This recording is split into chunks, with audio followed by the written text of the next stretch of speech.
Now we're talking about veterans in our state. That's a big part. You also sit on the committee for Veterans Affairs. How are veterans, well, first of all, we have a lot of population that continues to expand in North Carolina. More veterans are coming here or moving back here. How is that weigh into your everyday decisions? Well, 1 in 10 North Carolinians are veterans. So when you add to that the veterans' families, it's an enormous segment of our population. So we always have to be mindful of the opportunities for veterans just after they transition out of active or reserve duty. Can we find them good paying jobs? Can we find their family good paying jobs? Can we make sure that their children have good educational opportunities? We're constantly working casework. We're in my Charlotte office today. We process thousands of cases for veterans and want to make sure that they know that they've got a Senate office that'll help shepherd through any sorts of requests that they may have in working with the Department of Veterans Affairs. I also have to give the state a lot of credit. They've stood up a Veterans Affairs liaison office. We work closely with them.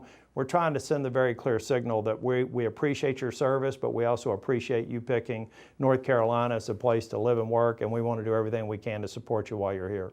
What changes have you seen from when your time at the state level legislature to now Congress? What are some of the things that you see that make a difference for veterans from those different levels? Well, one thing is we've added about 1 million square feet of healthcare centers. We've opened up Fayetteville, Kernersville, and Charlotte. We have healthcare centers that are about 300,000 square feet each. That's giving more access to healthcare. That's probably the most notable difference. We've also got some of the higher performing VA hospitals within the state. But I tell you, it's a big organization, and I cannot overstate the importance of our commitment to veterans. So go to tillis.senate.gov. If you've got a problem with the Veterans Affairs, whether it's on the health side or just VA benefits side, we've got people here that want to help you through the process. What are the resources that are available in this state that you're making available in this state or helping make sure are in this state? What are some of those resources that are available that weren't there beforehand? Well, I think if you take a look at the health benefits, it's amazing to me how many veterans may not aware that they're entitled to some sort of services or benefits. So a lot of times we're just basically navigators helping them get to the right agencies so that they can get the services that they deserve. I think that we've seen a stepped up commitment to health care by the VA. You're going to see that with some of the transformation priorities that I'm overseeing in my role on the Veterans Affairs Committees, new scheduling systems, new electronic health records.